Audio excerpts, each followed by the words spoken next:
I didn't exactly see myself footing a bill of around 40,000, you know? Just because you have money doesn't mean you should always have to spend it. Well, I'm an elite.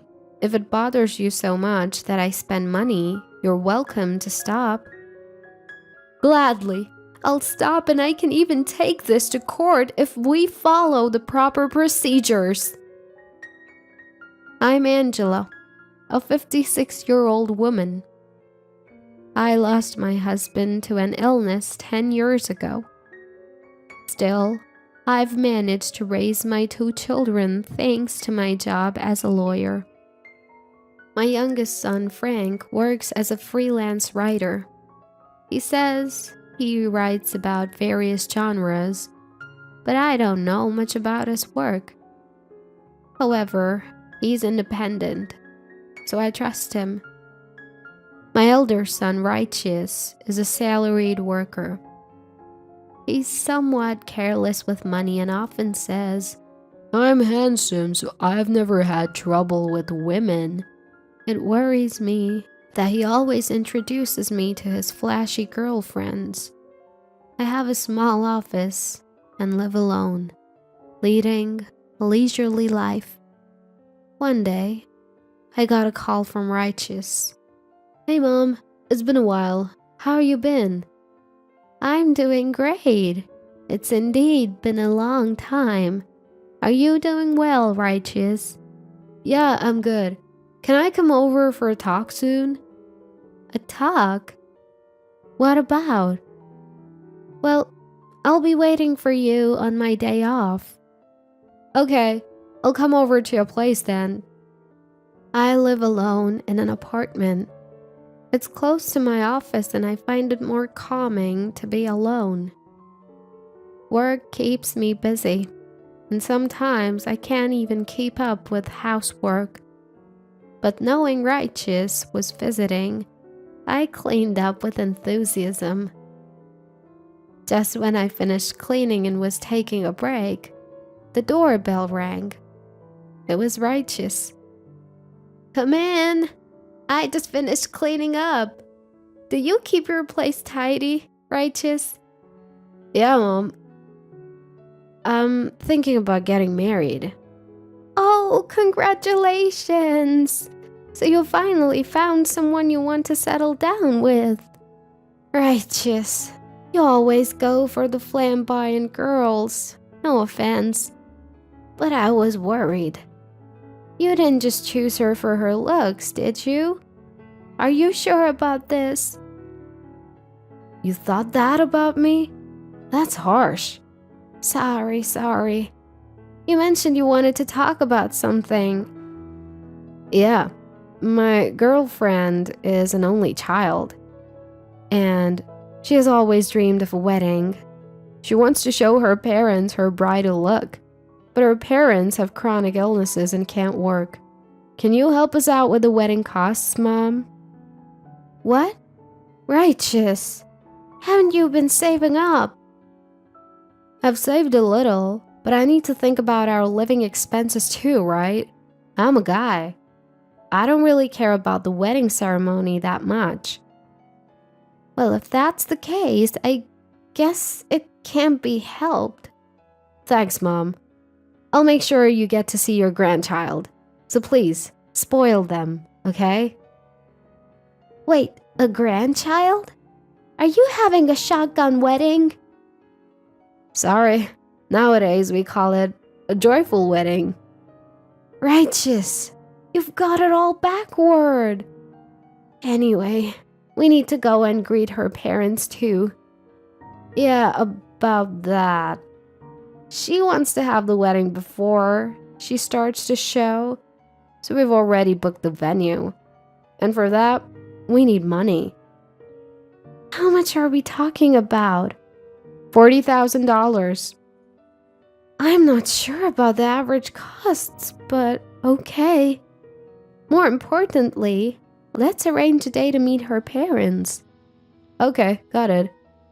With that, Righteous left. I'm about to become a grandmother.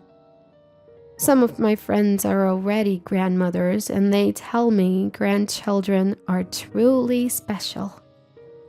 That's something I'm looking forward to a little. Am I already a doting grandma? The next day, I transferred the money to the wedding venue Righteous had told me about. A shotgun wedding might not be that unusual nowadays, but I can't help but worry about how it will be viewed by society.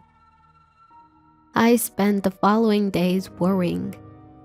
I wondered whether I, as the mother of the groom, should apologize, or perhaps I should meet her parents sooner rather than later. Then one day, the phone rang. It was my younger son, Frank. Mom, I heard Big Brother's getting married. Is that true? Yes, dear.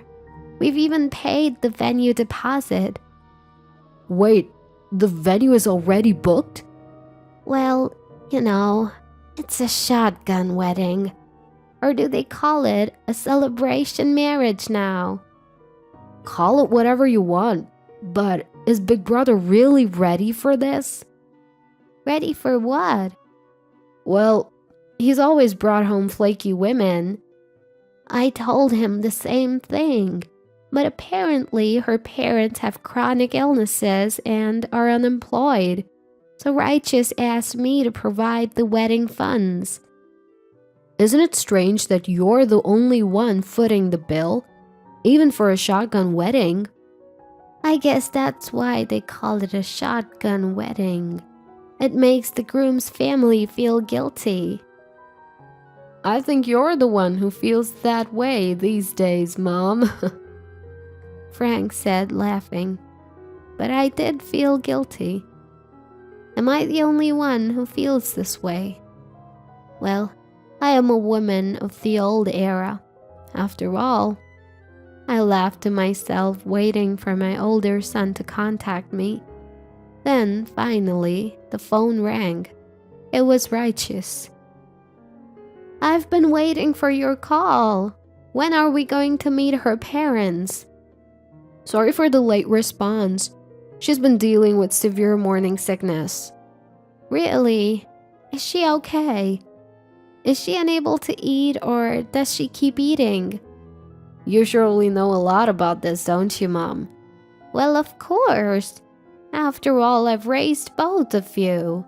I couldn't eat during my first pregnancy, and during the second one, I felt anxious unless I was constantly eating. I guess she's more of the can't eat type then. That must be hard. Is she getting enough nutrition?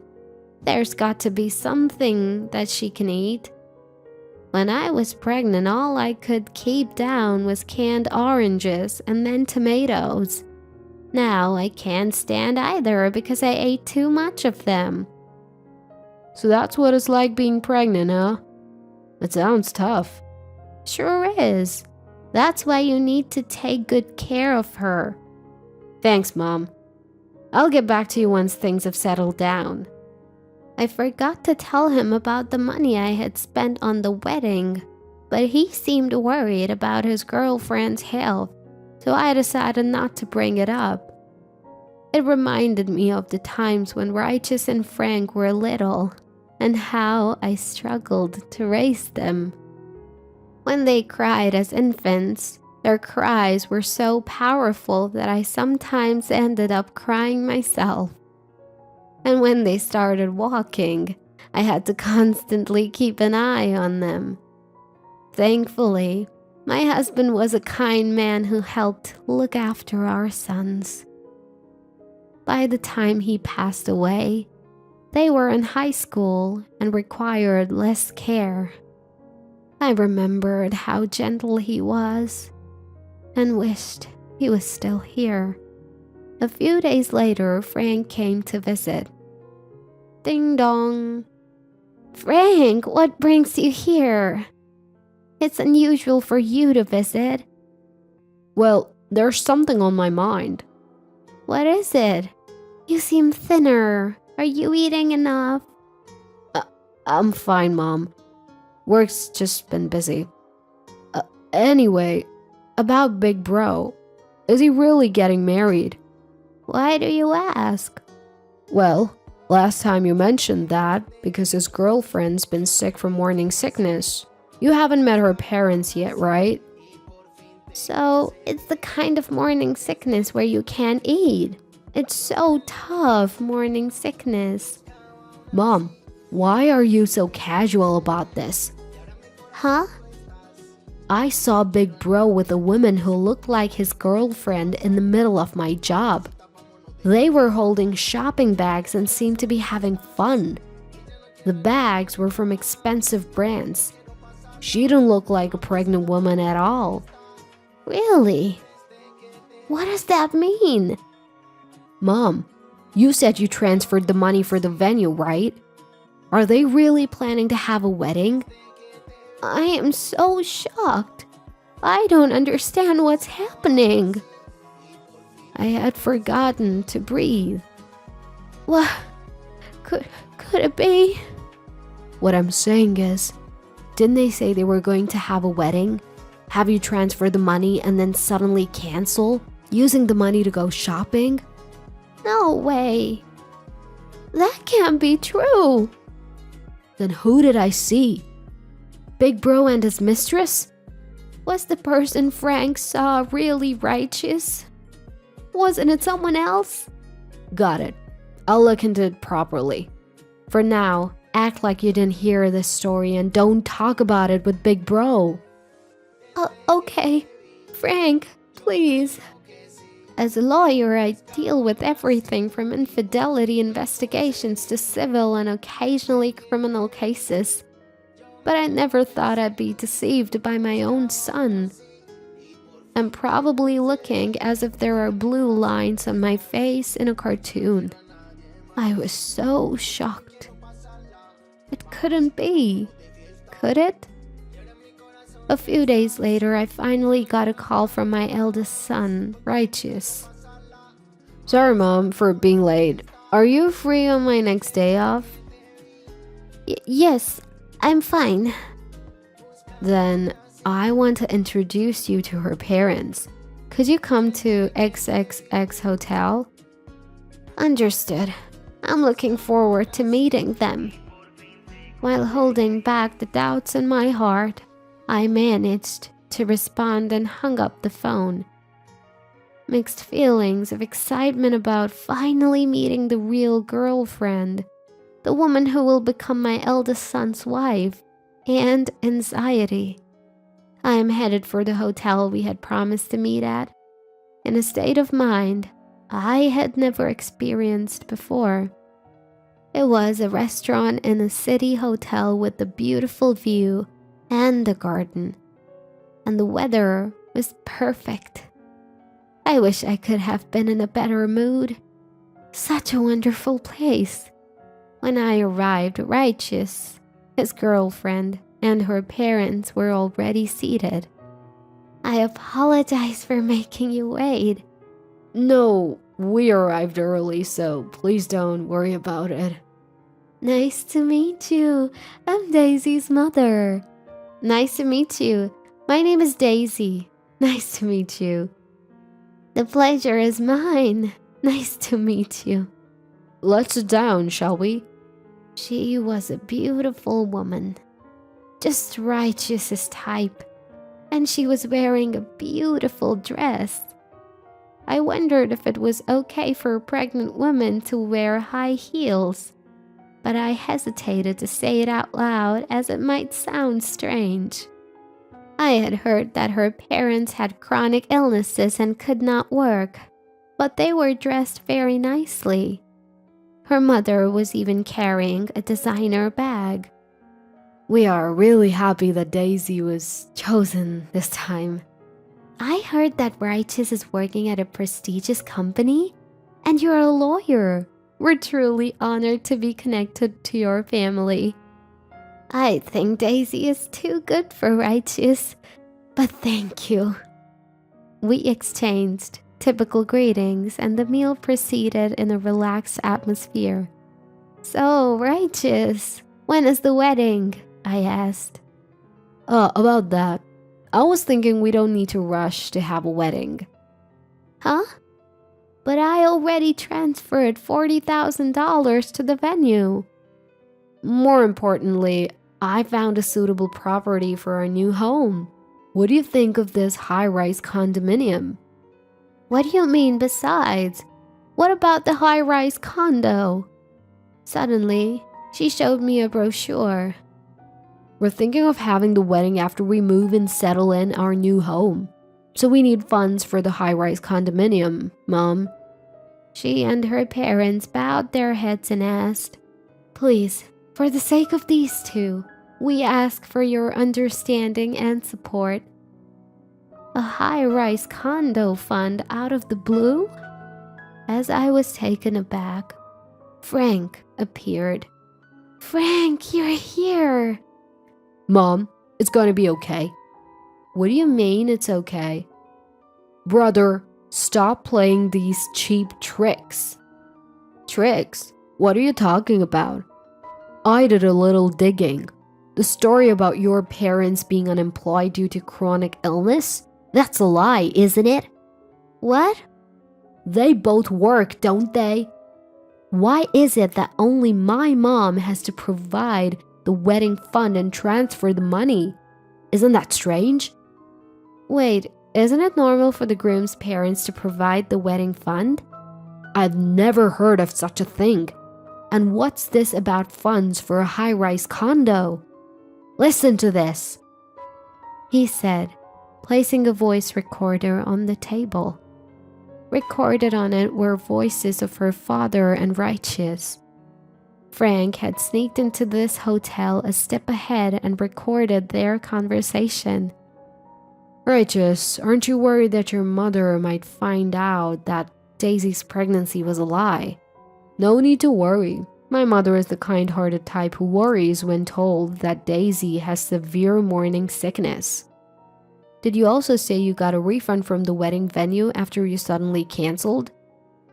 Yes, with this money, and if we can ask my mother for the down payment on the high-rise condominium, we can live together. My mother has plenty of money, so there's no need to worry. That's a blessing indeed. Can you still say it's a lie now, brother? This is obviously a joke, right, father-in-law? For a moment, I felt dizzy, but Frank supported me. Her pregnancy was a lie. No wonder she was wearing such high heels. They had swindled the wedding funds, and now they want money for a high-rise condominium? What on earth is happening? I was often told that I'm too kind-hearted. Brother, how about you apologize to Mom? This is a clear case of fraud. What do you mean, fraud? You're gonna be a part of the family. It's not fraud. I don't need to hear this from a freelance writer like you. Unfortunately, while doing my writing job, I also attended school and passed the bar exam. I'm planning to help Mom in her office, so you don't have the right to talk back. When did you... I also heard about Frank passing the exam just the other day. I was very happy and felt reassured. So I realized I mustn't get discouraged over this. I'll give up on the $40,000 I paid to the wedding venue. Consider it settlement money. We don't remember being taken care of for a mere $40,000. What? Settlement money? Don't you want to see your grandchild? I don't want to see a grandchild from parents who deceive me to steal money. What kind of face will the child of such parents have? I would love to know. Even Frank is just a budding lawyer. His wedding must be a long way off, right? We can take care of you, Mom. I've never thought for a second about burdening you two, I said. Frank is set to marry my secretary, you know. She's hardworking, observant, adorable, and a good girl. a far cry from someone who's only after money. Unlike my brother, I'll make sure our wedding is within our means. No need to worry. And brother, you won't be invited. Excuse me? Daisy sounded surprised. Righteous, that's not what we discussed. Your mom has money, remember? You said it would all work out. What about the high-rise condo we were supposed to live in with my parents? I'm an elite salary man. I can manage the funds for a high-rise condo on my own. I don't need my mom to foot the bill. Excellent. I'll gladly cut you off, and I can even take it to court if needed. I absolutely refuse to pay anything. Righteous, let's consider this matter settled. Let's go, Daisy. With your charm, you can marry any rich man you want. On to the next one. Next one? Even an elite has limits when he runs to his mom for help. Well, at least I got a designer bag out of it. Bye, Righteous. Daisy nonchalantly got up and left without a word. I won't be seeing you again. Hey, wait up! As I watched Righteous desperately chasing after her, I deeply regretted how I had raised him. Phew, what a day. Mom, you really did well. I feel like I've lost years of my life. Please don't say that, Mom. I plan on being a good son from now on. Thank you, dear. I knew I could count on Frank and his wife. I don't intend to depend on them or live with them. I sold my current apartment and built a house a bit outside the city. I plan to spend my weekdays in a rental near the office and my weekends at the house. If I worked hard now, I can spend my golden years peacefully with my grandchildren. I still have so much to teach Frank. I never thought I could rely on him this much. When his father passed away, Frank was only a high school freshman, but he decided to study hard and become a lawyer. He wanted to help me, and he did this while claiming to be a freelance writer. He used to come to my office for interviews, but it turns out he was actually visiting my secretary. Their relationship started without me noticing, and Frank decided not to marry until he passed the bar exam. When I heard his girlfriend agreed to wait, my trust in them grew. Frank proposed to her after passing the bar exam on his second try. She's not just hardworking and attentive, she's a great woman. Her family is respectable and she's lovely. Compared to her, it's clear Righteous only saw Daisy's looks. Righteous was left high and dry after Daisy and her parents got fed up with him. Daisy is good looking, but she had a terrible reputation at the company where she and Righteous were dating. She's notorious for transforming in front of rich men. And the breakup. She couldn't stay at the company and is apparently now hunting for rich men at a different company. He must be one stubborn character. I guess it doesn't matter now. Righteous was just as naive, losing his head over a woman like that. His name, given by his father, meant to live righteously. And look at where it got him. His father must be rolling in his grave. After being rejected by the unfaithful Righteous, he also resigned as rumors went around the office. Now, he's set to be job hunting. In this day and age, he can't seem to find work. Apparently, he came to the apartment where I used to live, shouting like a beggar. But a neighbor reported him and the police gave him quite the scolding. Of course, there's no way I'm telling Righteous where I live in the suburbs. He wouldn't know how to find out either. I hope he has a change of heart. He's a good kid at his core, but he was led astray by people like Daisy and her parents. No, perhaps I'm the one who failed in parenting. Parenting is hard. Well, if he does change and finds a truly good person, I'll tell him where this place is. After all, it's a place full of memories with his father and a place we often visited on family trips. But I can already picture myself spoiling my grandchildren. If I did that, Frank would surely scold me. Because Frank, he's the embodiment of sincerity.